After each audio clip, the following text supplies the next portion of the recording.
Hello guys. तो आज इस वीडियो में हम बात करेंगे प्रेगनेंसी में होने वाले स्किन चेंजेस, यानी कि प्रेगनेंसी के दौरान ब्लड फ्लो इंक्रीज होने और हार्मोनल फ्लक्चुएशन के कारण जो स्किन में चेंजेस आते हैं, आज उनके बारे में हम बात करेंगे। जैसे कि मेलास्मा, यानी जिसे हम क्लायास्मा भी कहते हैं, यानी कि डार्क पैचेस जो कि चीक्स पे या फिर अराउंड नोज और आपको फोरहेड पे मिलेगी, जिसे हम मास्क ऑफ प्रेगनेंसी भी कहते हैं। यानी कि हार्मोनल फ्लक्चुएशन की वजह से, ज़्यादा मेलानिन प्रोडक्शन की वजह से ये डार्क पैचेस आते हैं और बेसिकली ये सन एक्सपोजर से एग्रवेट होते हैं। इसीलिए जब भी आप बाहर जाएं तो सनस्क्रीन या फिर स्कार्फ का इस्तेमाल करें सो दैट ये एग्रवेट ना हो। देन नेक्स्ट इज एक्ने, यानी जिन फीमेल्स में ऑलरेडी एक्ने की टेंडेंसी है या उन्हें एक्ने की परेशानी है, तो इस टाइम पे हार्मोनल फ्लक्चुएशन की वजह से स्किन ज़्यादा ऑयली होती है, यानी कि जो सेबेशियस ग्लैंड हैं उनसे ऑयल का प्रोडक्शन ज़्यादा होता है, जिसकी वजह से एक्ने का आउटब्रेक होता है, यानी कि नए एक्ने आना या फिर पुराने एक्ने का एग्रवेट होना बहुत ही कॉमन है।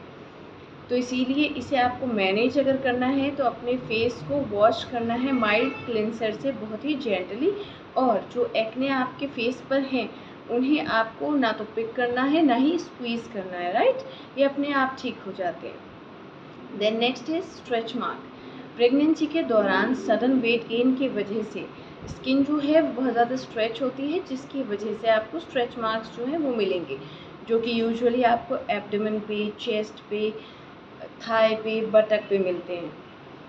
ये रेड कलर की लाइंस होती हैं जो स्ट्रेचिंग की वजह से आती हैं।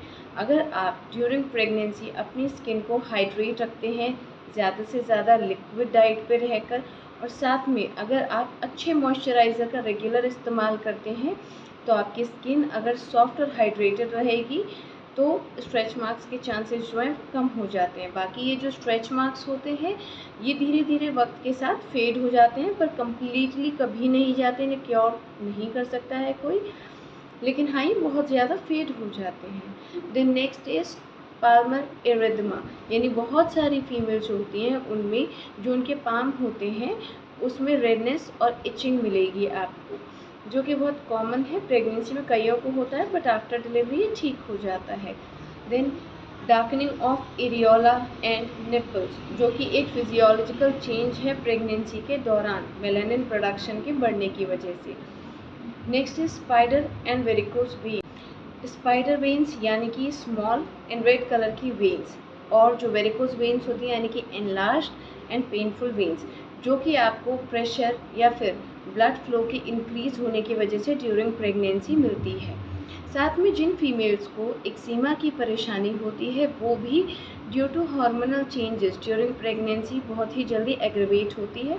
अगर आपको एक्जिमा की परेशानी है तो अपने डॉक्टर की सलाह ज़रूर लेनी है। इससे अलग है PUPPP रैशेस, यानी कि pruritus urticarial papule and plaque of pregnancy, यानी कि ये इची रैशेस होती हैं जो कि आपको एब्डोमेन पे, थाई पे एंड बटक रीजन में मिलती हैं, और ये आफ्टर डिलीवरी ठीक हो जाती हैं। Then last is itchy skin, यानी बहुत सारी फीमेल्स में हमने देखा है जो कंप्लेंट करती हैं कि without any eruption, without any other complaint, उनको पूरी बॉडी पर सिर्फ और सिर्फ इचिंग की कंप्लेंट होती है। रेस्ट उनकी रिपोर्ट्स भी नॉर्मल होती है बट इचिंग होती है। यानी कि इसके वेरियस रीजंस जो हैं वो हो सकते हैं, जैसे एक्जिमा हो सकता है या फिर कोलेस्टेसिस ऑफ प्रेगनेंसी हो सकते हैं, यानी कि जो लिवर पे प्रेशर आता है प्रेगनेंसी के दौरान उसकी वजह से भी बॉडी में इचिंग मिलती है। तो गाइस, अगर ये सिम्टम्स आपको आ रहे हैं तो इट्स वेरी कॉमन, लेकिन अगर आफ्टर प्रेगनेंसी यानी कि आफ्टर डिलीवरी भी अगर ये सिम्टम्स फेड नहीं होते हैं या फिर होम रेमेडीज से भी ये क्योर नहीं कर रहे हैं, डिसअपेयर नहीं हो रहे हैं, तो तुरंत में अपने डॉक्टर की सलाह ज़रूर लें, क्योंकि ये एक सीरियस कंसर्न हो सकता है। बाकी ऐसी अधिक जानकारियों के लिए मेरे चैनल को सब्सक्राइब करना ना भूलें। धन्यवाद।